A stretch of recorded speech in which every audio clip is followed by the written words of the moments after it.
Simone calls game. Edmonton simply won't go away. Bald is back, baby. And I bring out my Ted Lasso cringe face. All that and more on Locked On NHL Game Night.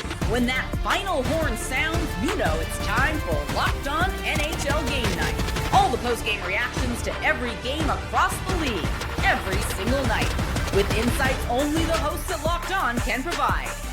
Prepare to experience game day reactions like never before. Only on Locked On NHL Game Night. Your team every day. Hey, hockey fans, welcome into Locked On NHL Game Night, part of the Locked On Podcast Network, the #1 sports podcasting network around now. Your teams every day here on Locked On. Thanks for making us NHL Game Night your place to get a recap of all the night's action in the NHL during the regular season and the playoffs, whether it's one game, 16, or anything in between. We're always here for you with the latest. We are available wherever you get your podcasts and on YouTube. I'm Alex Wiederspiel. I write about hockey for Yard Barker. I also happen to be a Rangers fan. I also hang out here on Locked On NHL Game Night most nights alongside Eddie Garcia, a Kings fan and host of Locked On Los Angeles Kings. Here we are on Game Night, where you get all the latest on the goals, saves, big moments, and stories from across the night in the NHL, summarized into one neat little podcast for you. Plus a big assist tonight from our Locked On local experts. Another great night in the league, Eddie, full of storylines and some really great individual performances. Yeah, just 4 games on the schedule, but a little bit of everything. We had high-scoring games, we had thrilling finishes, and great individual performances. It was a fun night of hockey. Light night, but fun night. You know, the last time you and I were on together, we talked a little bit about Nemec, and one of the things that I had mentioned was if this is a guy who's been kind of embattled at times, if this is a guy who is starting to turn things on for the New Jersey Devils, well, this is already a team that is playing extremely well. Watch out. That might have been the story of the night. The Devils and Blackhawks. The late game on TNT, New Jersey comes away with a 4-3 win. This game took extra time, and there were some absolutely beautiful performances in this one. Connor Bedard scored his 10th of the season with a power play goal. Sam Lafferty had an absolutely disgusting undressing of Luke Hughes on his way to his first goal of the season. I think he's got more goals than front teeth at this point, and I mean that purely affectionately. And then the big story in this game, Simone Nemec calls game. A hat trick for the defenseman and former #2 overall draft pick for the Devils, including the winner in overtime off of an assist from 2 guys who had interesting nights, Luke Hughes and Jacob Markstrom. Nemec with 4 goals. 3 of them came in this game tonight, including the winner, Eddie. Yeah, and certainly going into that game, Connor Bedard, Jack Hughes were the 2 main stars. And I thought both of them, to an extent, did deliver. You talked about Bedard getting his 10th of the year. Jack Hughes had his hand in several of these goals as well. But you're right, Simone Nemec stepping up and having a huge game. I loved not only the game-winning goal, which was an absolute snipe right into the top corner of the net that any forward would have been very proud of, but the celebration with Jacob Markstrom at the primary assist, seeing him down the ice, getting it to him, having him break in on goal and scoring that amazing game-winning goal was a lot of fun to see those 2 jump in each other's arms. Just a fun hockey game, a lot of talent on display, a lot of goals of note, but 3rd defenseman in Devils history to record a hat trick, Simone Nemec. Worried at all about Jacob Markstrom? Is this just going to become a thing that we're going to have to watch as a storyline every game? On that Lafferty goal, he was a little slow after the play was up. And it was noted by the commentary. I think it was Colby Armstrong who even said he didn't look comfortable in net after that. But he stays in the game, battles through, ultimately gets the win. Listen, Jacob Markstrom, one of the best goaltenders of his generation. Honestly, if you go look at some of the numbers that he's put up, really good goalie for Calgary, really good goalie for Vancouver, and he's been pretty good for New Jersey as well. But I wonder now if he's at the age where we're constantly just going to be watching this every single game, every single week. How healthy really is this guy?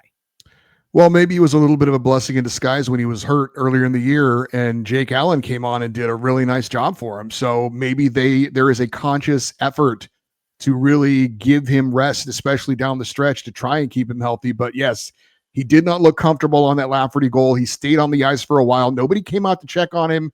He got back up, stayed in the game, and well, he certainly on his celebration looked like he was just fine. But no, he is someone, yes, that you do worry about a bit if you're the Devils, that he can't stay healthy for the full season. So I do think that it would be wise for them to make a concerted effort to try and get him as much rest as they can, especially later in the year.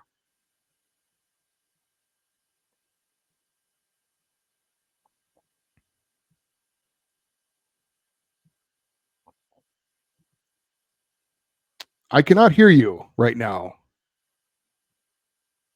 I muted myself, Eddie. There you go. There you go. Myself, Eddie. Man, you had some good things to say too.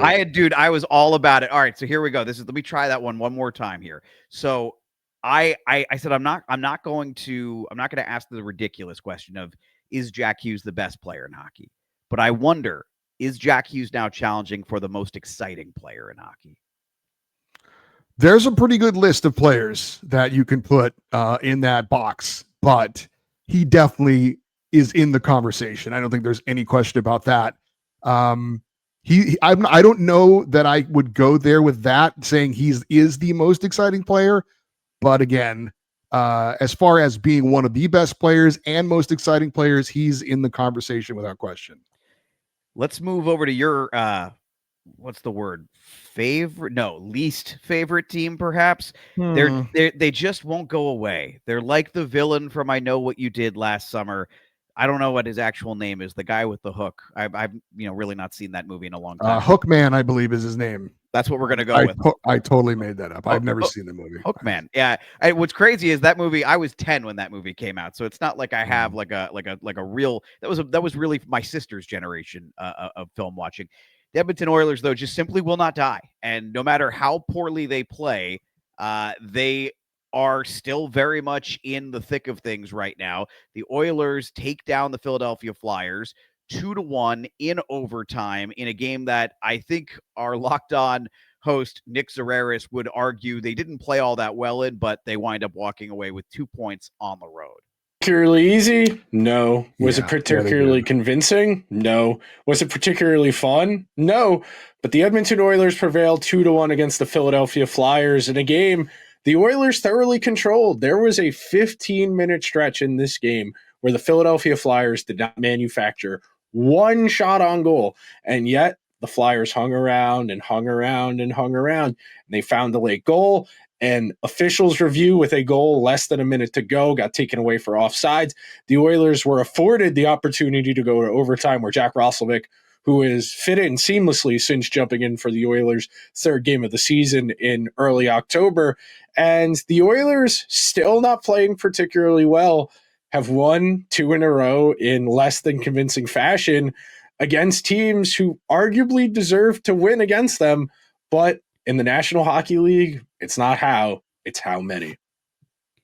Well, he's right about that. I will say this: deserve is a funny word. No matter how well that you think the Philadelphia Flyers played, and we're going to actually hear from Rachel Donner in just a moment. But Eddie, there are not a lot of teams who can go, 15 minutes without that's a quarter of the game without generating a shot and winning. Yeah, there's no doubt that for the first 2 periods of this game, the Oilers were the better team, but Philadelphia got a late goal in that second period, and they find themselves suddenly it's 1-1 despite being outplayed. They took that momentum, kind of the home ice there as well, and were the better team in the third period and looked like they had the game won, except Owen Tippett decides to go offsides when there was no reason at all for him to be offside. This was not, a 2-on-1 or a 2-on-3 rush where he's trying to get into the zone to go to the net. He's standing on the blue line looking at the puck, and he just, for some reason, takes a crossover into the zone right before the puck comes in. It was the right call, and that's 2 points taken off the board for Philadelphia. So very tough for Philadelphia to swallow that. For Edmonton, though, somehow continue to find a way. They did it against Columbus. They do it against Philadelphia. They're very much alive. I feel like Oiler fans have been panicking for a while about this, but they're very much alive. The Flyers, on the other hand, waste a good performance from Dan Vladar, .938 save percentage on the night as he made 30 saves. Rachel Donner has got the final word on the Philadelphia Flyers. The Philadelphia Flyers had a tough time generating offense, but hung in there until a properly called back goal late in the game led to overtime and an Oilers game-winning goal. Hi, I'm Rachel Donner from Locked On Flyers, and they were off to a quick start with a few early chances with some crisp passing and creative looks, but after that, they were mostly playing defense against Connor McDavid and the Oilers, though they did keep McDavid off the board in this one. But the Flyers were outshot 25-11 in those first two periods. Dan Vladar had once again done most of the work keeping the Flyers in it, but Matvei Michkov provided the spark with his third goal in as many games, tied it up on the power play. The Flyers' third period was actually much stronger. And of course, there was that late Flyers goal that was called back. And then the Oilers dagger in the now 7th overtime game of the Flyers season. More on this game on the Thursday show of the Locked On Flyers podcast. All right. We thank Rachel. And the last thing I'll say, Eddie, before we go to break real quick, Flyers are at least competitive. This is a step forward for them. If they can keep this up all year, they are watchable, they are competent, they are competitive. They may not be good, but they are not a disaster. No, absolutely true. And I'll say Dan Vladar has been a great pickup for them. He deserved a better fate in this. The overtime game winner was a 2-0. He had no chance. Unfortunate for him, but he's been a very, very competent goaltender for them so far this year. Well, folks, it's official. If there was ever any doubt, Bald is indeed beautiful, and it is back. Artemi Panarin with an absolutely monster night as the New York Rangers chase Andrei Vasilevsky from the net, and Utah chases Buffalo maybe from the playoff race entirely. All that and more coming up on Locked On NHL Game Night. We'll get right back into the show, but first, our show brought to you in part by our friends over at Drip Drop. Look, when I'm hydrated, everything just works a little better. My focus, my energy, my mood, even my skin is better. That's why I've been using Drip Drop. It's doctor-developed hydration that keeps me running at full power no matter what my day looks like. And I've had some pretty long ones lately. Drip Drop isn't your average sports drink. It delivers 3 times the electrolytes and half the sugar of leading brands using a science-backed formula trusted by medical professionals, firefighters, and more than 90% of top college and pro teams. I like using Drip Drop as part of my daily routine. I'll mix in a packet before I leave for work, and I'm good for the day. Hydration has become non-negotiable for me. Drip Drop helps me feel sharper, calmer, and honestly just better overall. Right now, Drip Drop is offering podcast listeners 20% off their first order. Go to dripdrop.com and use promo code LOCKEDONNHL. That's dripdrop.com. Promo code LOCKEDONNHL for 20% off. Stock up now before the heat hits hard, and keep your body and mind performing at their best with Drip Drop. All right, so we head out to Tampa Bay, where I had a buddy text me because he didn't know I was a Ranger. This is not someone I'm like super close with, I guess. Buddy is the wrong word. Acquaintance. And he texted me, and I said, "Well," he said, "What are you doing?" I said, "Well, I'm trying to watch 3 things at once." You know, folks know I live in West Virginia. I'm a WVU alum. There was a huge soccer game tonight. WVU and Marshall. Winner goes to the conference championship. So I'm watching that. I'm watching the Ranger game simultaneously. And he's like, the Rangers. He's like, man, I was like, the Bruins are red hot. How are the Rangers? And I said, well, they're the best team in the league on the road and the worst team in the league at home. And you know what? That hung true tonight on the road at Tampa Bay. And in a game where, to be frank, I don't even think they played that well. They weren't particularly detailed. There was some slop in parts of their game, especially in the second period. There was a 7-goal first period, by the way, 4 for the Rangers, 3 for the Lightning. But they chased Andrei Vasilevsky, and the Rangers get a win, 7-3 on the road against a Tampa team that had been pretty hot, Eddie. And all of a sudden, the New York Rangers look like, at bare minimum, the crisis of the first month of the season is over. Well, you mentioned Artemi Panarin after he shaves his head. He's now been on fire, and I told you the whole team should shave their head. They have not taken that advice, but 4 assists in this game. And Vincent Trocheck comes back, and they're undefeated with him in the lineup as they're now 2-0, and he gets his first 2 goals of the season as well.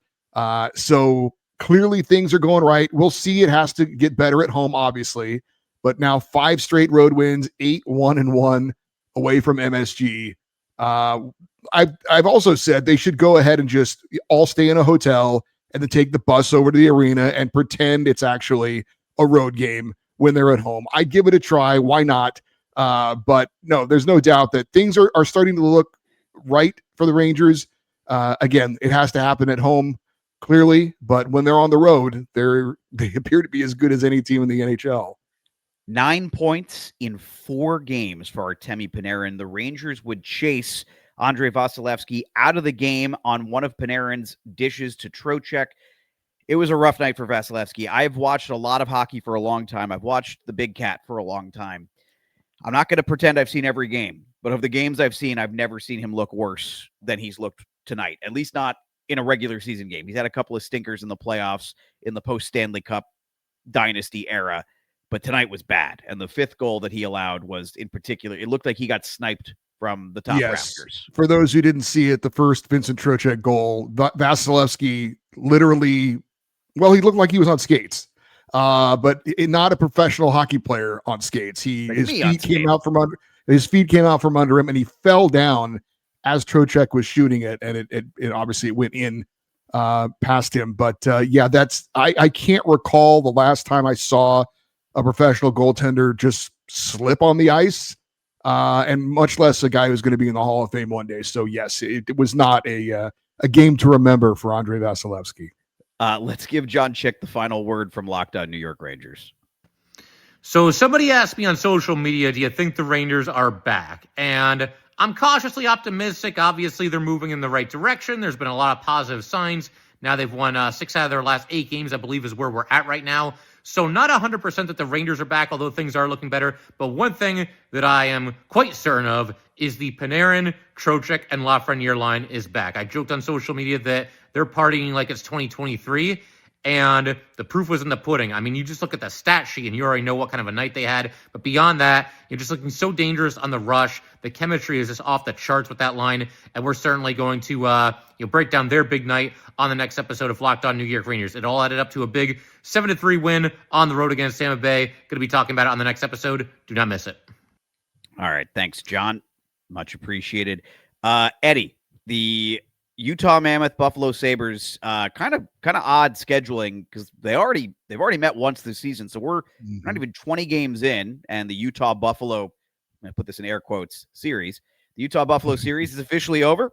The Mammoth sweep the Sabres tonight, a 5-2 score that included 4 third-period goals for Utah as they put it on after falling behind 2-0. They actually scored all 5 goals unanswered, but 4 of those coming in the third period. And it was an onslaught from essentially the start of the third period. Kudos to Isaac Rosen, his first multi-goal game of his career. I have to correct you. Isak Rosen. Okay. It looks like Isaac Rosen, but it's not. Okay, so I'm gonna be honest with you on this one. This is the game I had on mute, so I was not watching this one with the sound on. I was watching the New Jersey game with the sound on. Yeah. I forgive you because when I saw his name, I thought Isaac Rosen, and then I heard them say it, and I'm like, oh, well, good thing I was listening. Yeah, really. Otherwise, we'd be going with Isaac Rosen for the rest of Isak. One more time, Isak Rosen. Oh man, I'm going to struggle with that one for a while. He scores 2, his first multi-goal game of his career. And that was the end of the fun for Buffalo as Utah would score 5 unanswered. Nick DeSimone, JJ Peterka scored his 5th. John Marino gets his 7th assist. Mikhail Sergachev gets his 10th assist. Multi-point night for Peterka. Multi-point night for Clayton Keller. Logan Cooley picks up an assist on an empty netter. Buffalo, man. I remember when I trashed these guys early in the season for the way they started, opening 0-3 and looking truly dreadful. And then I praised them for fighting their way back, showing some actual pride and playing well. And what has the reward been for that little bit of increased faith? Buffalo has still not won a game on the road. 2 points in 6 road games now, 0-4-2 on the road, and that trouble continues tonight. Utah had not been playing great lately, but they had been better at home, and they blew out Buffalo when all was said and done. Yeah, the thing that troubled me the most about this one for the Sabres is that when Utah started to get it going about halfway through the second period and then poured it on in the third, there was zero pushback from the Sabres. Nothing. You look at their top line, Tage Thompson, Alex Tuck, Ryan McLeod, they combined in the game for 0 shots on goal. Buffalo had 3 shots on goal in the third period. I mean, there was just no pushback at all from the Sabres. And that's obviously a bad sign. Look, Utah's a good team. When they get it going, they're pretty damn good. So, I mean, there's no shame in losing to this team necessarily, but you're up 2-0. It starts to go the other way. You got to show some fight. You got to show some pushback. And your top players need to be your top players. None of that for the Sabres in this one. How many times are we going to make that criticism of this? That's the thing that's concerning. It's not the first time this season. It's the season is barely a month old. And Eddie, that's not the first time we've made that criticism of the Buffalo Sabres. The lack of pushback. It's a problem. It's a real problem. I really feel for Buffalo fans. They are at least they've got the Bills. I used that joke earlier in the year. And then I thought for a while, hey, wait a minute. The Sabres are actually showing some pushback, but they didn't in this game. Did not in this game at all. Like the X-Files, I wanted to believe, man. I really did. I really did. And I didn't believe when the season started. And the little bit of pushback they showed in games like 4 through 7 made me think, okay, there's a spark, and the spark appears to have already gone out. Who is in? Who is out? Thanksgiving is approaching, which marks an important milestone for the entire NHL. More on that coming up on the final segment of Locked On NHL Game Night. The NBA is back, and there's no better place to get in on the action than FanDuel, the official sports betting partner of the NBA. Even if you miss the start of the game or want to ride the hot hand, FanDuel has live bets on everything from who will score next to fourth quarter comebacks. Plus, you can even combine your live bets into a same-game parlay for a shot at a bigger payout. It helps keep every game exciting, especially when your team is the one making that late push. Right now, FanDuel is giving new customers $300 in bonus bets when your first $5 bet wins. So head to FanDuel.com to sign up and play your game with FanDuel, the official sports betting partner of the NBA. Okay, so gonna have a little fun in this. Well, we have fun in every segment. We're gonna have a lot of fun in this segment. So we are obviously through all the games tonight. Thanksgiving is fast approaching. This is an important milestone in the NHL. There were some I'd hesitate to call it a study. Basically, guys like Elliot Friedman and a few others, they looked at this a couple of years back at what the NHL standings do after Thanksgiving. And you'll be surprised to hear, if you don't know this already, that by Thanksgiving, almost all the playoff teams are essentially locked in at that point. 1 through 8 may change, but by and large, statistically, most of the teams' top spots don't change. Usually, of the 16 teams who are in, on average, maybe 2 or 3, but about 13 to 14 every year stay in. And there was one year, a couple years ago, where I believe all 16 actually stayed in. I know all 8 from the Eastern Conference. It was the 2022-2023 season, I believe. All 8 from the Eastern Conference were already decided essentially by Thanksgiving and never moved. That was a particularly bad year for parity in the NHL. But so what we're going to do, Eddie, I'm going to pose to you, and we're going to go in inverse order of the teams in the way that we just talked about them on the show. And I'm going to tell you where they currently are in the standings in their conference. And then a simple question: are they in or are they out? And you can expand or expound upon it as much as you like. So that means we are going to start with the Buffalo Sabres, who currently sit in last place. Yeah, that was their last place in the conference. That one wasn't hard. Let's go. They're the only team that we're going to talk about in this show that I can confidently say I really do believe they're out. And that's in an Eastern Conference where I honestly think they're the only team right now I would definitely say is going to be out. I think you can make a case for just about every other team. And God knows, I mean, even if you look at Toronto, which is second to last in the conference, they're 2 points out of the final, or 3 points out of the final wildcard spot. No, 2 points out of the final wildcard spot. So literally everyone except Buffalo is right there. So, but Buffalo, I'm sorry. No. It's there for the taking, and Buffalo just refuses to do that. The Utah Mammoth right now in this moment sit in wild card 1 in the Western Conference, 20 points in 17 games, tied with the Blackhawks. I'm going to say yes, and partially because I did pick them to make the playoffs before the season started. Thought they were ready to make a move. I thought teams like St. Louis and Minnesota were ready to take a bit of a step back. So, again, I thought they would be a playoff team, a wild card team going into the season. That's where they are right now. I'm saying yes on Utah. Tampa Bay Lightning, 18 points in 16 games. By total points, they are actually on the outside looking in. They are 1 point back of the Philadelphia Flyers. In or out? I'm leaning in because I just think there's too much talent there. I know they've got some injury issues right now. It's going to be the race in the East is going to be insane all year. It appears, if we're judging it by what we've seen so far, but I would lean in for Tampa Bay. Yeah, there were so many goals scored in that game. I did forget to mention no Ryan McDonough, no Victor Hedman tonight for Tampa Bay. So they have Brandon Hagel got hurt as well in the game and didn't return. Little bit of an excuse. They get a little bit of a pass tonight. Not a big one, but early on they looked rough. In fact, John Cooper had the quote of the night where he said I think he said they needed to get rid of their binkies. Something along those lines. I'll double check. It was great. I'll double check the quote.